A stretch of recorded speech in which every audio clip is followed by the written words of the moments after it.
মানুষ হোক বা পশু, মায়ের ভালোবাসার তুলনা হয় না। এটি একজন মায়ের আত্মত্যাগের গল্প, অবিরাম আনুগত্যের গল্প, এমন একটি গল্প যা আপনার হৃদয়কে স্পর্শ করবে। জাপান দেশে এক সন্ধ্যার পর একটি মা কুকুরকে চিৎকার করে নিজের বাচ্চাদেরকে ঘরে চলে যেতে বলতে দেখা যায়। সে চিৎকার করতে থাকে তার মালিকের দিকেও, কারণ সে আভাস পাচ্ছিল কোনো বিপদের। আর ঠিক তখনই একটি বড় ভূমিকম্প আসে, আর পুরো ঘর বাড়ি এলাকার সব কিছু ধ্বংস হয়ে যায়। কুকুরটি তখন স্তূপগুলো সরিয়ে মাটি খুঁড়ে নিজের মালিককে বাঁচানোর চেষ্টা করছিল। এ থেকে আমরা বুঝতে পারি অবলা জানোয়ারও আমাদের কতটা পরোয়া করে, যতটা আমাদের আপনজন করে না। এমনকি ছোট বাচ্চাটিও মাটি খুঁড়ে বের করছিল। অবশেষে কুকুরটি তার মালিককে দেখতে পায়, কিন্তু সে তাকে বের করতে পারে না, তাই আর্মিদের কাছে সাহায্য চাইতে যায়। আর্মি তার ইশারা বুঝতে পেরে সাহায্য করতে আসে। আর্মিগুলো আহত মানুষদের হেলিকপ্টারে করে নিয়ে যায়। ছোট মেয়েটি বারবার আর্মিদের অনুরোধ করতে থাকে কুকুরগুলোকে সাথে নেবার, কিন্তু আর্মিদের কাছে কোনো উপায় ছিল না, কোনো জায়গা না থাকার জন্য। কুকুরটি নিচ থেকে অসহায়ের মতো নিজের মালিককে চলে যেতে দেখে। সে বোকার মতো হেলিকপ্টারের পিছনে দৌড় দেয়, কিন্তু বুঝতে পারে দৌড় দিয়ে কোনো লাভ নাই। ছোট মেয়েটিও কান্না করতে থাকে। কুকুরটি একা থেকে যায়। কুকুরটি তার বাচ্চাদের কাছে ফিরে আসে। তাদের অনেক ক্ষুধা লাগলে খাবার খুঁজে বের করে। আর তখন দেখে কিছু কাক তার বাচ্চাদের উপরে হামলা করছে। সে তখন তার বাচ্চাদেরকে বাঁচাতে যায় এবং নিজেও আহত হয়। তারপরে সে লড়াই করে নিজের বাচ্চাদের বাঁচায়। এই লড়াই কিছুক্ষণ চলার পর কাকগুলো সেখান থেকে চলে যায়। তারপর মা কুকুরটি নিজে না খেয়ে তার বাচ্চাদের প্রথমে খেতে দেয়, কিন্তু তারও অনেক ক্ষুধা পেয়েছিল, কিন্তু আর কোনো খাবার অবশিষ্ট ছিল না। তাই সে কবুতর দেখে কবুতর শিকার করতে যায়, কিন্তু যেহেতু এটি পালিত কুকুর, তাই কবুতর শিকার করতে ব্যর্থ হয়। কবুতরগুলো কুকুরের উপস্থিতি টের পেয়ে উড়ে পালিয়ে যায়, কিন্তু কুকুরের অনেক ক্ষুধা পেয়েছিল, তাই সে বুদ্ধি করে খাবারের সন্ধান করতে যায় বাড়ির ফ্রিজে। কিন্তু দুর্ভাগ্যক্রমে ফ্রিজের ভিতরে সে আটকা পড়ে যায়। কিন্তু কুকুরটি যেহেতু অনেক চালাক ছিল, তাই সে বুদ্ধি করে ফ্রিজটিকে ধাক্কা দিয়ে ফেলে দেয় এবং ফ্রিজ থেকে বের হয়ে যায়। তারপর সে একটি কম্বল টেনে বের করে বাচ্চাদেরকে নিয়ে থাকার জন্য। সেদিন রাতে প্রচণ্ড বৃষ্টি হয়। পরের দিন দেখা যায় কুকুরগুলো বৃষ্টিতে জমা পানি খাচ্ছে। তারা এভাবে খেয়ে অভ্যস্ত না, কারণ তারা পালিত কুকুর ছিল, কিন্তু এখন টিকে থাকতে তাদের সংগ্রাম করতে হবে। খাবারের সন্ধানে তারা জঙ্গলে যায় এবং মা কুকুরটি খাবারের সন্ধানে এদিক সেদিক ছুটে। ঠিক তখনই ভূমিকম্পে একটি গাছের ডাল ভেঙে পড়ে। ভাগ্যক্রমে মা কুকুরটি বেঁচে যায়।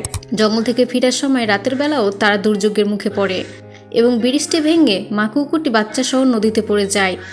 তারপর মা কুকুরটি সাঁতার কেটে প্রত্যেকটি কুকুর ছানাকে বাঁচায়। এভাবে কঠিন সংগ্রাম করে মা কুকুরটি বেঁচেছিল, আর তখনও সে তার মালিকের জন্য অধীর অপেক্ষা করছিল। কিছুদিনের মধ্যে সবকিছু স্বাভাবিক হলে তার মালিক ফিরে আসে।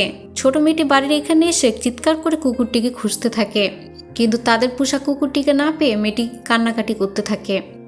ঠিক তখনই দেখা যায় জঙ্গল থেকে কুকুরটিকে ছুটে আসতে। এই সংগ্রামী মায়ের শেষটা সুন্দর ছিল। এখন আমি আপনাদের আরও একটি গল্প দেখাবো, যা দেখে আপনাদের চোখে পানি চলে আসবে। মানুষ এতটা নিষ্ঠুর কিভাবে হতে পারে। একটা পরিত্যক্ত বাসায় মা কুকুরটিকে কেউ শেকল বেঁধে রেখে চলে যায়, আর এভাবে কয়েকদিন থাকার ফলে মা কুকুরটি চরম অসুস্থ হয়ে পড়ে। এই ভালো লোকটি তা কোনোভাবে জানতে পারার পর মা কুকুরটিকে উদ্ধার করার চেষ্টা করে।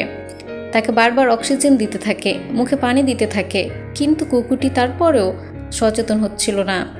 কুকুরটির অবস্থা অনেক খারাপ ছিল, তাই তারা কাপড়ে মুড়ে কুকুরটিকে পশু হাসপাতালে নিয়ে যায়, আর সেই সাথে কুকুরটির ছোট ছোট কুকুর ছানাগুলোকেও তারা উদ্ধার করে।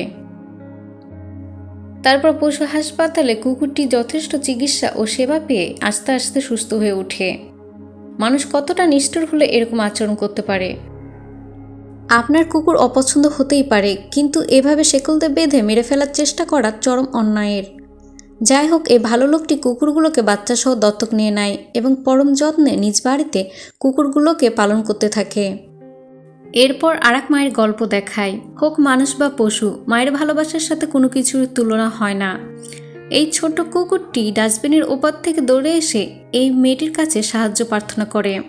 তার পা ধরে বারবার চিৎকার করতে থাকে, আর এই মেয়েটি কুকুরটির ইশারা বুঝতে পারে। তাই কুকুরটির পিছন পিছন গিয়ে দেখে ডাস্টবিনের পাশে একটি ব্যাগে করে কিছু কুকুর ছানা পড়ে রয়েছে।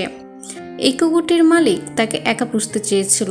এখন বাচ্চা জন্ম দেওয়ার পর একাধিক কুকুর পালতে চায় না, তাই রাস্তায় ফেলে গেছে।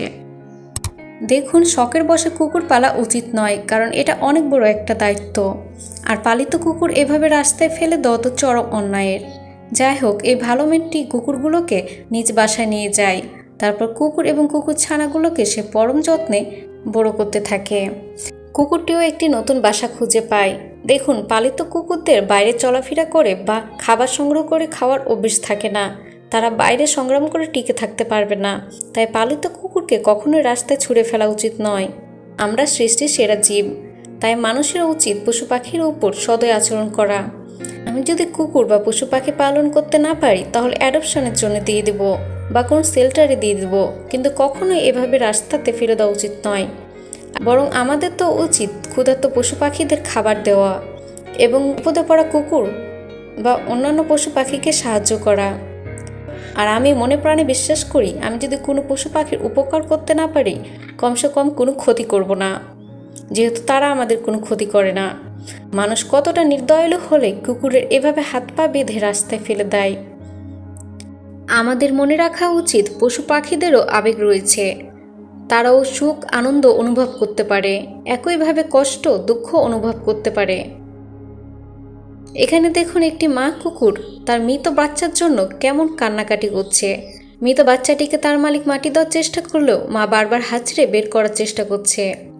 পশু পাখি হোক বা মানুষ হোক, মায়ের ভালোবাসার সাথে আসলে কোনো কিছুর তুলনা হয় না। আর এর প্রমাণ দেখতেই পাচ্ছেন, মা কুকুরটি আপ্রাণ চেষ্টা করছে নিজ বাচ্চাকে বাঁচাবার। নিজ বাচ্চার জন্য কতটা কান্নাকাটি করছে। তাদেরও আবেগ রয়েছে, কিন্তু তারা তা ভাষায় প্রকাশ করতে পারে না। নানান রকমের আচরণ দ্বারা প্রকাশ করে। তাই আমাদের উচিত পশু পাখির প্রতি ভালো আচরণ করা। তো প্রিয় দর্শক, আপনার যদি কোনো পোষা প্রাণী থেকে থাকে তবে তা কমেন্টে লিখুন। আর আপনি পশুপ্রেমী হয়ে থাকলে আর এরকম ধরনের ভিডিও দেখা পছন্দ করলে আমাদের চ্যানেলটি সাবস্ক্রাইব করুন।